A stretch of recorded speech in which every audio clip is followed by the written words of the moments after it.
नमस्कार, मैं हूं doctor Sarika Gupta, senior consultant unit head gynaecologic oncology, Rajiv Gandhi cancer institute and research centre, Rohini, Delhi. आज हम एक बहुत कॉमन प्रॉब्लम जो होती है कैंसर के पेशेंट्स में, जिसको थ्रोम्बोसिस बोलते हैं या क्लॉटिंग की समस्या, उसके बारे में बात करेंगे। तो ये किन लोगों को होता है? तो कैंसर जिसको भी होता है उसका हाई रिस्क, क्योंकि उनका खून थोड़ा गाढ़ा हो जाता है, तो ये तो हाई रिस्क होता है थ्रोम्बोसिस होने का। दूसरे रिस्क फैक्टर होते हैं एज, तीसरा रिस्क फैक्टर होता है पेल्विक सर्जरी, चौथा रिस्क फैक्टर होता है इमोबिलिटी। तो ये सारे जो प्रॉब्लम्स हैं वो ज़्यादातर गायनेकोलॉजिक कैंसर के पेशेंट्स को होती है। ज़्यादातर अमूमन सभी औरतों की जो उम्र है वो 50 वर्ष के आसपास होती है या उससे ज़्यादा होती है। सर्जरी ज़्यादातर पेशेंट्स की होती ही है और कैंसर की डायग्नोसिस हो गई है, इमोबिलिटी हो जाती है सर्जरी के बाद, या कभी भी वो हॉस्पिटल में एडमिट होता है पेशेंट तो इमोबिलिटी हो जाती है।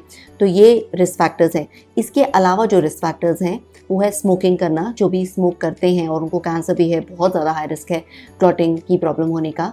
और जो रिस्क फैक्टर है कि कोई हार्मोनल ट्रीटमेंट के चलने का, या फिर कोई ओरल कॉन्ट्रासेप्टिव पिल लेना, या प्रेगनेंसी के समय भी महिलाओं को थ्रोम्बोसिस या क्लॉटिंग हो जाती है। जो क्लॉटिंग ये होती है उसमें ये होता है कि खून जो वापस जाना होता है वेन्स के थ्रू पैरों से, वो नहीं जाता है, स्टेसिस हो जाता है, वहाँ रुका रहता है खून और वहाँ पर क्लॉट कर जाता है डीप वेन्स के अंदर पैरों की।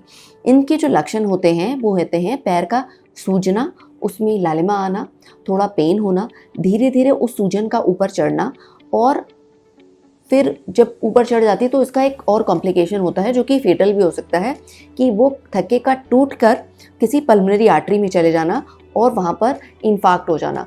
अब जब वहाँ थक्का आपकी लंग के किसी आर्टरी में जाके उसके खून को रोक देगा तो छाती में दर्द होता है, हार्ट रेट बढ़ जाती है, सांस लेने में दिक्कत होती है। तुरंत अगर उसका ट्रीटमेंट ना मिले तो आगे ज़्यादा दिक्कत हो सकती है।